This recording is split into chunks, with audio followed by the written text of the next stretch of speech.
So you guys were I'm hearing a lot of you guys wanted a theme song short, so here we go.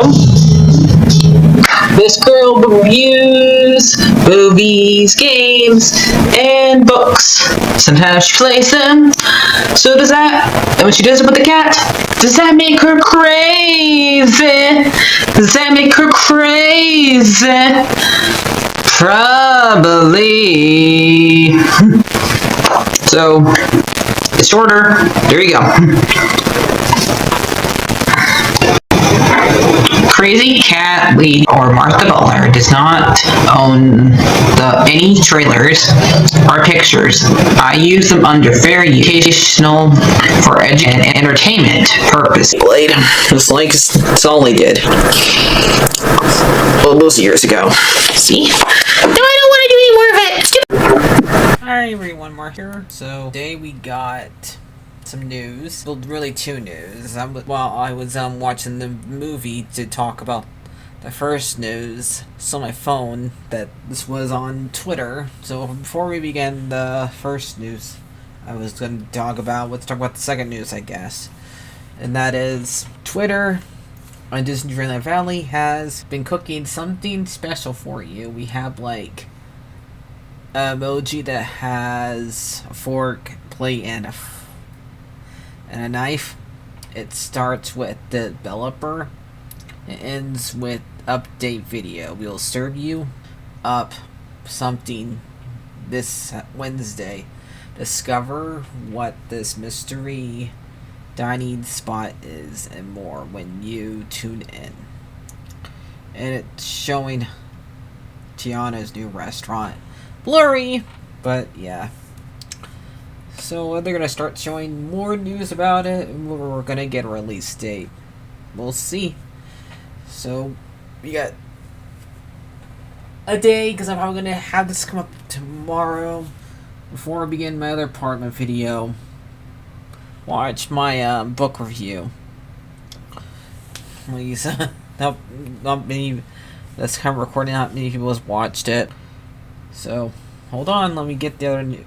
So. This is for Tiana's restaurant. Like, wondering when that will show up.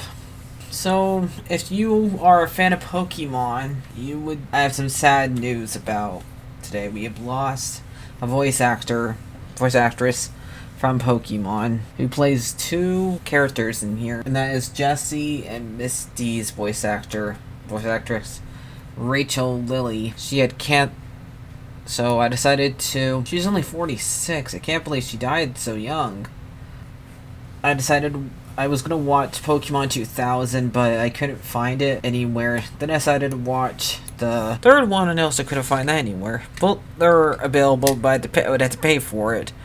Then I remembered I had Pokémon 4ever, and this one I have not seen, but I do know the plot. I didn't already know what happens in it because I've heard about it. So I did watch this one technically for the first time, and I didn't really like it. It's fine, but it doesn't really make sense to me, even as a Pokemon fan, because they do something weird and bring time travel. Maybe it would have made more sense if I didn't know beforehand who Sam is, because I already knew about the plot twist beforehand, that this kid Sam is Professor Oak as a little kid who goes to the future, and at the beginning of the movie they do show Professor Oak as an old man talking to Ash, but they don't. And you think about it, Oak is the reason why Ash has Pikachu, and if he is in the future now, who's the one who's going to give him Pikachu in the past? They reference that in this movie. They have like Brock narrating it. So we see Sam get taken to the future by Celebi because Celebi was trying to get away from a hunter who has a Slifer and a Houndoom coming after it, and it's trying to get away from the hunter. And for some reason, Sam's out there, and a lady gives him bread, which comes back later. And after he saves Celebi from the main hunter and its two Pokemon, they travel to the future, and Brock and Ash is almost late to a boat where he's going off to another one of his gyms they has to go to, and this is during the Johto League, as they say it in the movie. The narrator does. And Ash is busy fighting a battle instead of going onto the boat, so he almost misses it, and a kid grabs him and saves him, and then tells him about the forest. And they see Suicune in the forest, so they want to go to the forest and see all these different types of Pokemon. And we see the lady that gives Sam the bread as an elderly lady, because it's now been 40 years in the future. And her granddaughter, who I think is named Katrina or something, I could be wrong, who, of course, Brock likes, because Brock likes our girl. And they said, beware if you hear the sound of the forest, which is Celebi. And there's also now a hunter from Team Rocket, a different hunter, who wants to get Celebi, because he meets the hunter that was after Celebi now, who should be like ancient, since he's actually an adult during that time period. He gets the old hunter to tell him where Celebi is. And we find out that he has Pokemon balls that can turn Pokemon evil, because he has a Trianaton. He has captured it. He puts it inside his ball, and it turns it evil. And he also has a Cutler and another one that I'm not really sure. I'll show you a picture of it and see if we can put the name right by it, because I'm more of a Gen 1er, so some of these ones are, I think, during either Gen 3 or Gen 2. Sometimes I forget some of them. This is when they go to Ash goes into the forest, and they see Sam coming through coming for time, and the Celebi is hurt and flies away before Ash could see it. And they carry Sam back to them, and the grandma notices that this is the same kid that she gave the bread to 4 years ago, and she kept the notebook that he lost, where he has a bunch of sketches in there of other Pokemon. And so they go back in the forest after Sam wakes up and recovers a little bit, to go back in there and look for Celebi.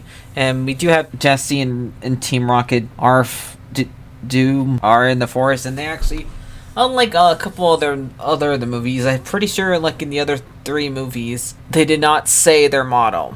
And it's really cool. It's really nice here to have their motto said, since I was doing this for Jesse's voice actress, and to have her say that the Team Rockers motto was actually pretty good.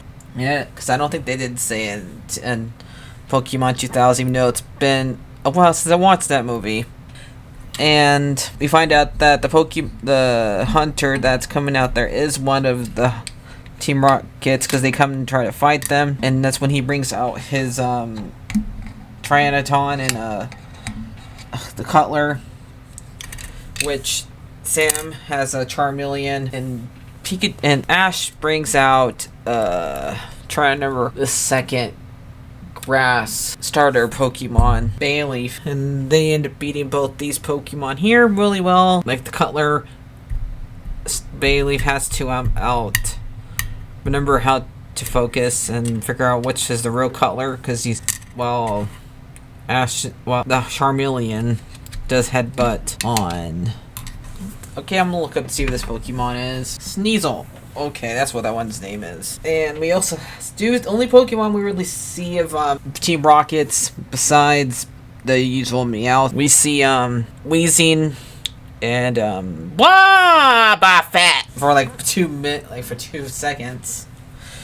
And for this entire movie, I'm kind of feeling sorry for Jessie. And it's not only the fact that I'm watching this movie because her voice actors passed away, because during this whole entire movie, well, like I would say like the second half is when they do have like a little bonding moment between Ash, Sam, Pikachu, and Celebi, after they heal him and take him to like I guess a fountain of youth that heals Celebi, and both Jesse and James are on trying to help this hunter catch Celebi.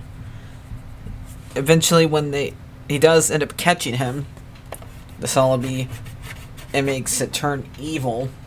After Brock is like the only one that's actually being very smart after the hunter brings out his Trianaton